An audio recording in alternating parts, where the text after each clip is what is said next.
Cuando emprendas tu viaje a Ítaca, pide que el camino sea largo, lleno de aventuras, lleno de experiencias. No temas a los lestrigones, ni a los cíclopes, ni al colérico Poseidón. Seres tales jamás hallarás en tu camino.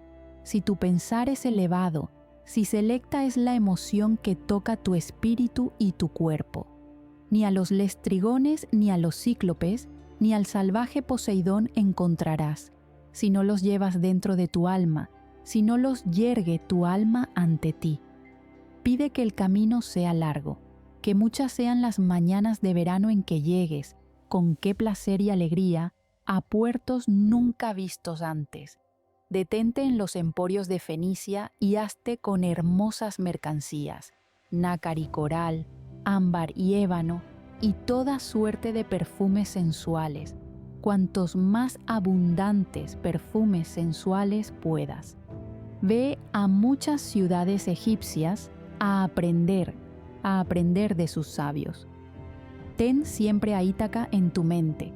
Llegar allí es tu destino, mas no apresures nunca el viaje. Mejor que dure muchos años y atracar, viejo ya, en la isla, enriquecido de cuanto ganaste en el camino, sin aguardar a que Ítaca te enriquezca. Ítaca te brindó tan hermoso viaje.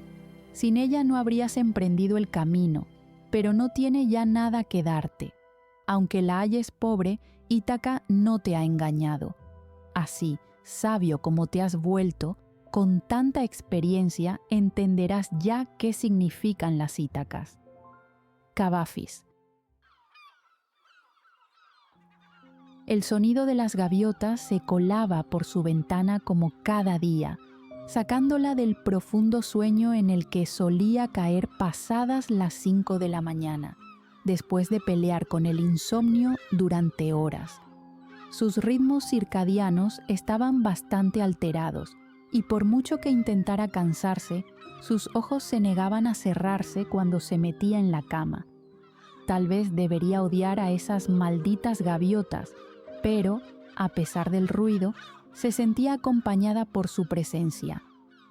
La vida podía ser bastante tediosa en aquel lugar, aunque, en el fondo, Frín se había acostumbrado a ese nivel de soledad. Salió de la cama descalza y se acercó a la ventana, abierta de par en par.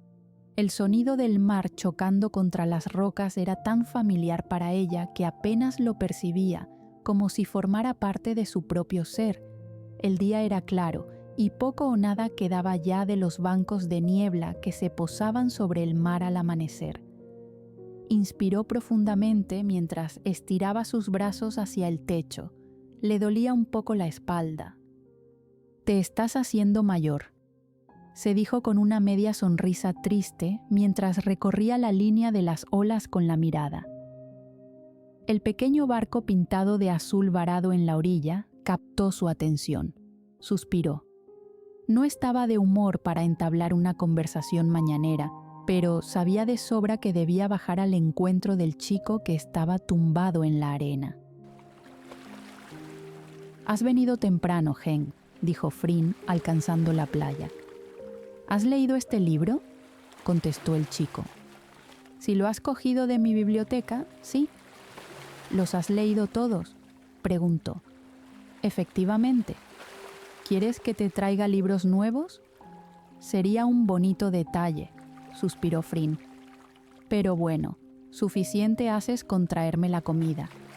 Te he dejado las cosas en la cocina y en la despensa de fuera», dijo Henk abriendo el libro por la página que tenía marcada.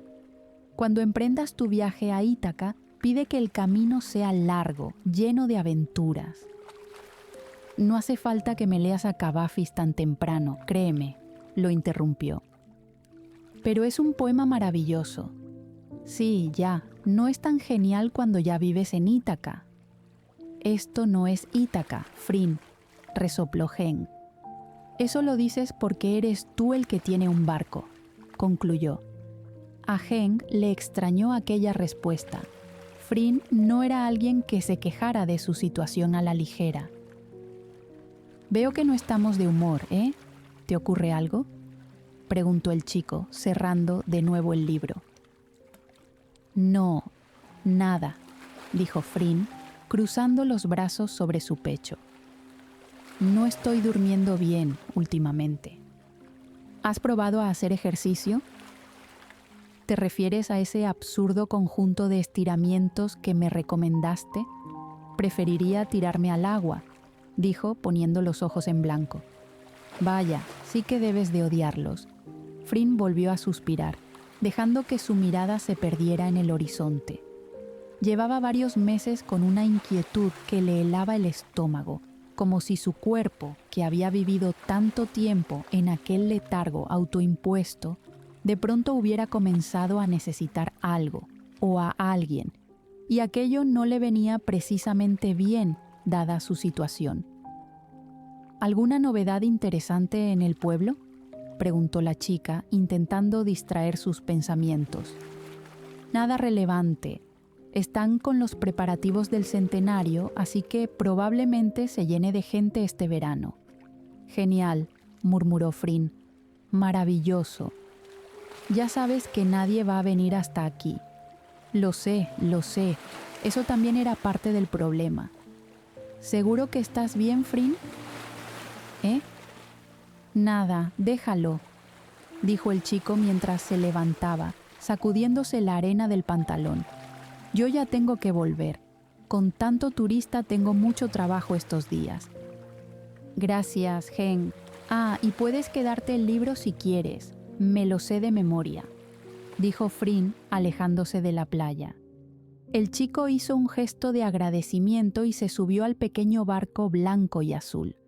Frin lo miró alejarse mar adentro en dirección a la costa del pueblo, y cuando lo perdió de vista, volvió a su habitación. Desde que se había despertado, su cabeza no paraba de irse una y otra vez hasta esa esquina en la que descansaba aquella radio antigua y destartalada, que, sin saber cómo, había resucitado tras la terrible tormenta de hacía unos meses. Todavía no entendía qué había ocurrido exactamente. Esa radio había aparecido de pronto en el cobertizo. Aunque Frin hacía años que no lo visitaba, le sorprendió encontrar algo así en aquella isla, ya que conocía de sobra los problemas de comunicación que tenía el lugar. Sin embargo, después de la tormenta, el sonido de una interferencia atrajo a Frin hasta aquel aparato. Totalmente empapada y agotada por la carrera que había tenido que hacer bajo la lluvia hasta llegar al cobertizo, localizó el origen de aquel sonido y lo miró con recelo. Aún no entendía por qué funcionaba. Aún no sabía por qué solamente podía comunicarse con una persona. Pero sí que sabía que desde que escuchó por primera vez la voz de Becky al otro lado de aquella señal fantasma, su vida se había puesto del revés.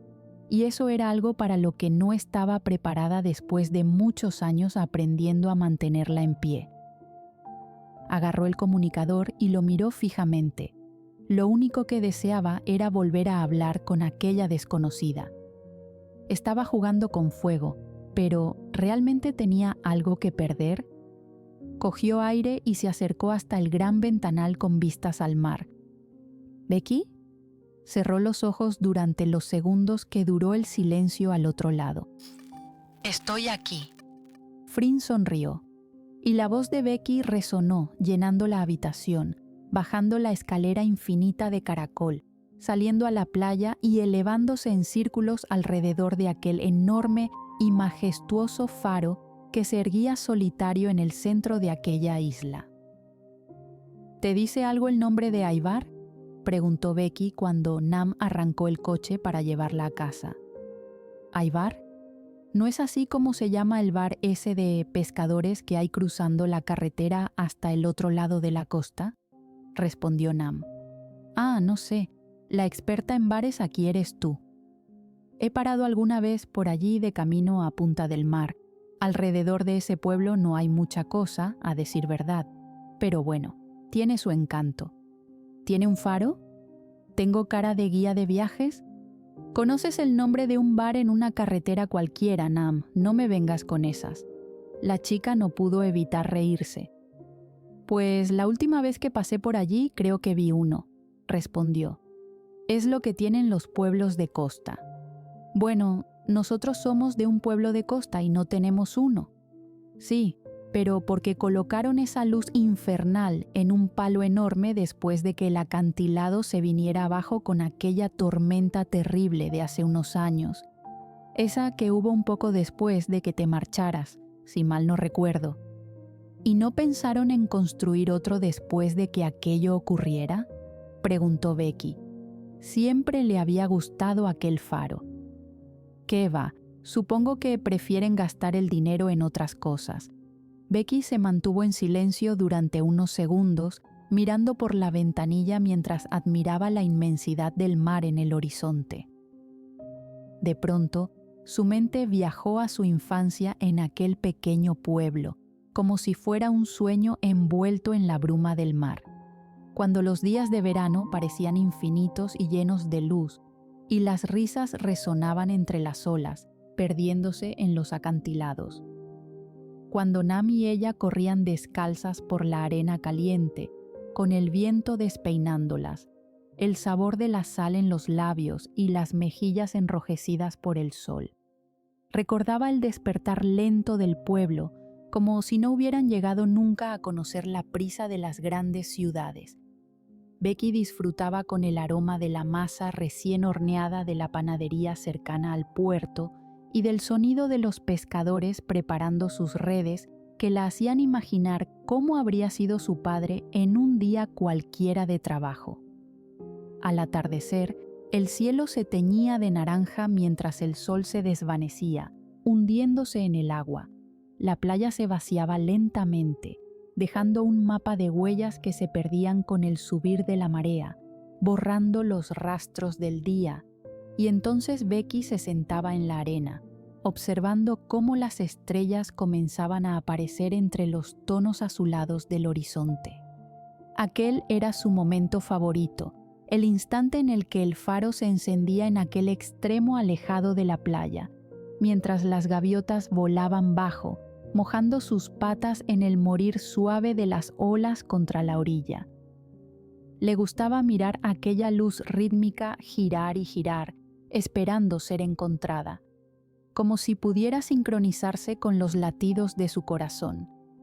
Esos veranos fueron su refugio, el lugar donde fue completamente feliz. Y, aun con el paso de los años y con el paso de la vida, que la había revolcado como si hubiera caído en el mar en mitad de una tormenta, el eco de aquellas risas y la sensación del sol en la piel seguían viviendo en algún lugar muy al fondo de su corazón. Ojalá lo hubieran reconstruido, dijo Becky en voz baja. Era bonito, sí. ¿Crees que podríamos ir a visitarlo? ¿El palo con el foco? ¿En serio?, preguntó su prima con expresión de sorpresa. No, idiota. El faro del pueblo que tú dices, ¿Punta del Mar se llama? El que tiene un bar que se llama Aybar. Ah, pues sí, si quieres podemos ir a verlo. Nam unió varias ideas en su cerebro rápidamente. Pero vamos a hacer un trato. Sabía que esto no me iba a salir gratis, suspiró Becky. Nada en esta vida lo es, afirmó. Iremos a verlo cuando consigas caminar al menos 3 pasos sin muletas. ¿Sin muletas? ¿Estás loca? Creo que podrás hacerlo pronto si te esfuerzas. Nam, soy como un cervatillo recién nacido. Para cuando consiga caminar sola, otra tormenta habrá tirado ese faro. No seas exagerada y hazme caso. Iremos antes de lo que crees. Cuando Becky se bajó del coche y se despidió de Nam, sintió que todos los músculos de su cuerpo le dolían. Mientras se quejaba internamente por la paliza que le había dado su prima, su mente retrocedió al por qué apenas había dormido, y de nuevo, esa curiosidad infernal le quemó en el estómago, recordando a la chica del walkie. Lo de la noche anterior era el equivalente a dejarle un mensaje en visto, pero sospechaba que todo tenía más que ver con un problema de señal y no tanto con una falta de interés.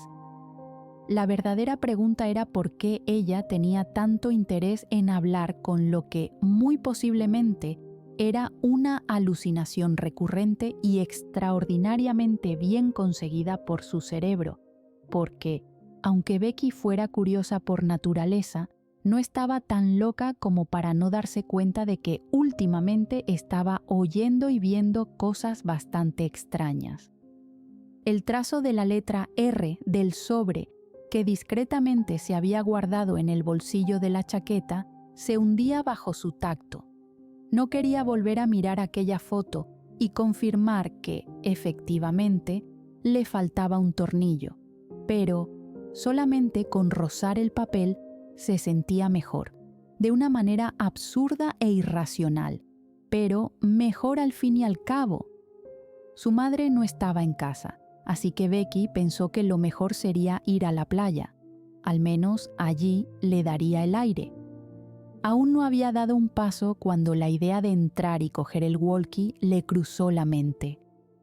¿Por qué no? Ya había perdido el trabajo y el 20% de la movilidad de las piernas. Se podía permitir perder un poco de cordura. Llegó hasta el final de la pasarela de madera y se dejó caer en la arena, de frente al mar. El día estaba bastante despejado y la brisa, arremolinándose desde las olas que rompían suaves en la orilla, le refrescaba la piel recalentada por el sol del principio del verano. Sacó de nuevo la foto. El faro se erguía imponente sobre una isla cercana a la playa y Becky se preguntó si aún seguiría operativo. La foto parecía bastante antigua. Lo que no terminaba de entender era por qué su abuelo guardaría la foto de un faro cualquiera junto con las cosas que sí o sí debían permanecer en la familia. Ivar, susurró Becky, volviendo a leer el dorso de la imagen. ¿Becky? La voz metálica salió de pronto del walkie.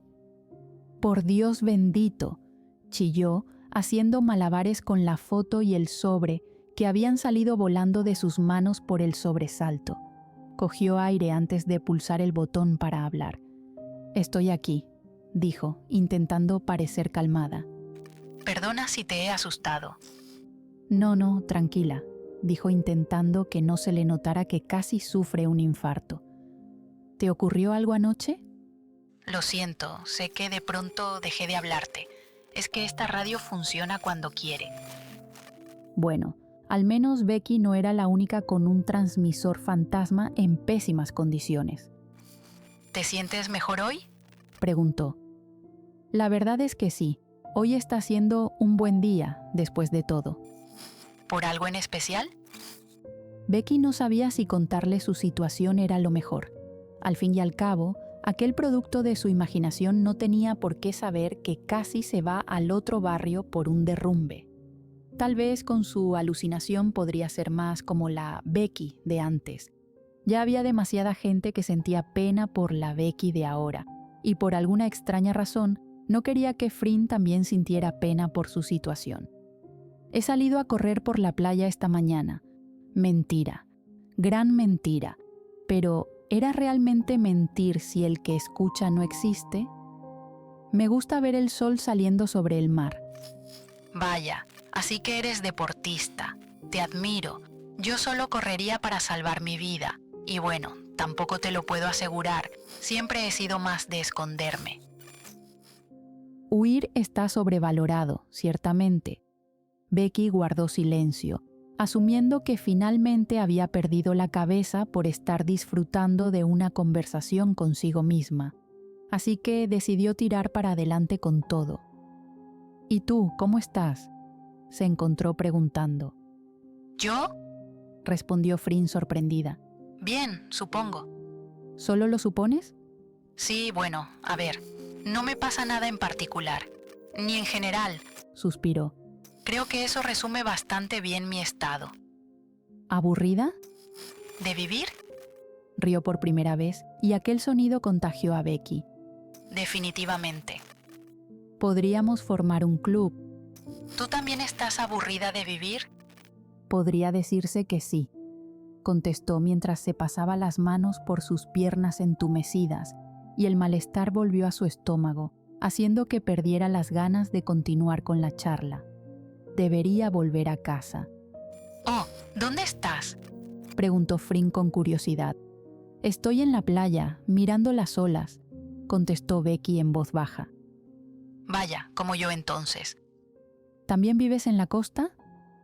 Sí, algo así. Suspiró. Estamos haciendo lo mismo, supongo. Sí, dijo Becky, mientras sus ojos paseaban por la interminable línea del horizonte. Frin. La chica al otro lado del aparato se mantuvo en silencio, esperando a que Becky continuara. ¿Esto es real? Su mano apretaba el walkie más de lo normal y podía sentir cómo los latidos de su corazón golpeaban en sus oídos. Supongo que tan real como necesitemos que sea. Pero, comenzó Becky. Estamos mirando al mismo mar. Interrumpió Frin, volviendo a suspirar. Al menos sabemos que el mar lo es. Becky miraba a su madre moverse por la casa, colocando cosas en los estantes, poniendo la mesa, yendo y viniendo de la cocina, donde escuchaba hervir las cacerolas. Se había pasado media vida viviendo con ella, y hasta hacía muy poco no se había parado a observarla. Aquella mujer, que ya pasaba de los 60, realizaba todas aquellas tareas de manera automática. Prácticamente todo lo hacía de la misma manera, y Becky no podía evitar pensar que tal vez aquella había sido su coraza personal, que tal vez su madre también era un poco tortuga, como lo estaba haciendo ella, y llevaba años escondida en aquel caparazón intentando sobrevivir, como un mecanismo de defensa para las dos. Ahora que era más mayor, Becky no podía evitar recordar los primeros años en los que fue consciente de que su padre no estaba y cómo su madre siempre intentó que la vida de su hija fuera lo más normal posible dadas las circunstancias. No quería que Becky fuera la niña cuyo padre había desaparecido en el mar. No quería que la tristeza formara parte de su vida, y si para eso tenía que ser de piedra, lo sería. Tal vez su madre pecó de estricta, pero siempre supo que Becky había sido una niña feliz, aunque para ella los 9 meses que la tuvo en su barriga fueron los más tristes de su vida. A veces pensaba que toda aquella agonía convirtió a Becky en una niña fuerte y resiliente, como si hubiera aprendido a superar las desgracias incluso antes de nacer. Entonces, una noche en la que una tormenta terrible azotaba el mar, Becky nació, y sin tener muy claro cómo ni por qué, la angustia de su madre desapareció, como si, al escuchar por primera vez el llanto de aquel bebé de pelo castaño, sus heridas se curaran, como si la vida le devolviera los motivos para seguir luchando en forma de una niña totalmente indefensa que no paraba de llorar entre el sonido de los truenos. Becky nació y lo primero que sintió fue el rugir de la tormenta, y la tormenta, fiera e implacable, se metió dentro de ella. «Rebeca, ¿estás bien?», la voz de su madre la sacó de su ensoñación. «¿Eh? Que si estás bien, hija, estás como oída». Sí, mamá, no te preocupes. Solo estoy cansada después de la sesión con Nam». «¿Y qué tal ha ido?». «Pues teniendo en cuenta que ahora mismo siento como si se me hubieran vuelto a caer varios cascotes encima, imagino que bien». «No bromees con los cascotes. Mejor bromear que llorar. Ni una cosa ni la otra, Rebeca». «¿Entonces?». «Entonces nada. Se supera y listo». «Claro, debe ser así de sencillo, supongo». Becky no pudo evitar el deje de amargura en su voz. «No empieces otra vez», le reprochó su madre. «No he empezado nada», dijo Becky encogiéndose de hombros. «Sabes perfectamente que sí». «¿Sabes?». Becky no tenía pensado sacar el tema, pero algo retumbó en su pecho sin poder controlarlo. «Hoy he encontrado una foto de papá, de cuando era niño». La cara de su madre perdió algo de color. Nam tiene un montón de cajas de la casa del abuelo en su sala de rehabilitación, y no habéis tenido nada mejor que hacer que hurgar en ellas, por lo que se ve. le reprendió su madre. No creo que estemos haciendo nada malo. ¿Por qué te molesta tanto este tema? No me molesta, resopló levantándose del sillón en el que descansaba. Claro que sí. Te molesta hablar de papá, le recriminó Becky con amargura. Porque tu padre no está, dijo su madre elevando la voz. ¿Crees que no me he dado cuenta?, preguntó Becky exasperada. Claro que sé que no está, nunca ha estado. La pregunta es, mamá, ¿lo estuvo alguna vez para ti? ¿Qué clase de pregunta es esa? Estaba claramente molesta por la conversación. Que es como si no te importara su ausencia. Tal vez tendría que haberse casado con tu hermana, que parece mucho más interesada en su recuerdo que tú. La cabeza de Becky volteó hacia un lado con un latigazo. Su madre jamás le había puesto la mano encima, hasta aquel momento. Su mejilla ardía ante aquel golpe inesperado y unas lágrimas se asomaron a los ojos de Becky, presas de la rabia y la impotencia. «Genial, mamá, genial», murmuró. «La próxima, ponme la zancadilla cuando pase por tu lado. Rebeca, Se acabó. Me largo de aquí». Becky se levantó con dificultad, agarrando los mangos de goma de su andador, y se marchó a su cuarto. Las manos le temblaban del enfado que estaba tratando de controlar. Como pudo, agarró su teléfono y le escribió un mensaje a Nam. Tenía que salir de aquella casa. Recogió algo de ropa, su medicación, la foto de la boda de sus padres y varios efectos personales mientras esperaba la llegada de Nam. Su prima le había contestado bastante preocupada y no tardaría demasiado en aparecer. Solamente esperaba que su madre no tratara de ponerla de su lado antes de que pudiera salir de allí. Con la respiración agitada, terminó de meter las cosas en la mochila cuando su teléfono vibró sobre la cama. Nam ya estaba fuera. Becky le contestó diciéndole que ni se le ocurriera entrar, que salía en un minuto, y fue entonces cuando, al intentar colgarse la mochila a la espalda, vio la caja de Irin, el walkie. No podía irse sin el maldito walkie. Becky agradeció no cruzarse con su madre de camino al coche. Le había parecido oír la puerta varios minutos después de la discusión, pero estaba tan enfadada que el corazón le latía en los oídos y no alcanzó a distinguir claramente el sonido. Fue un alivio poder llegar hasta el coche de su prima sin sufrir otra escena. Ya había tenido suficiente. ¿Se puede saber qué ha pasado?, preguntó Nam una vez Becky estuvo sentada en el asiento del copiloto. Digamos que la caja de Pandora que he abierto esta mañana con las fotografías que encontramos ha explotado en el salón de mi madre. Rebeca, ¿qué le has dicho? Nada que yo considere mentira, respondió enfadada. Estoy harta. Llevo muchos años cansada de su actitud pasiva y de su indiferencia al recuerdo de mi padre. Una cosa es querer protegerme y otra cosa es borrar de tu vida a una persona que supuestamente era tu gran amor. Tal vez no es tu lugar juzgar los sentimientos de tu madre. Nam, no empieces tú también, bufó Becky. Os juro que si pudiera, saldría corriendo por la playa hasta salir del país. Genial, ya tenemos una motivación para tu rehabilitación. Becky volvió a bufar. Estaba tan enfadada que sentía que podría estallar, tan enfadada como para desatar la tormenta que la había acompañado desde que nació. Va, ya está, tranquila, Beck, dijo Nam, intentando calmar los ánimos. Puedes quedarte conmigo todo el tiempo que necesites.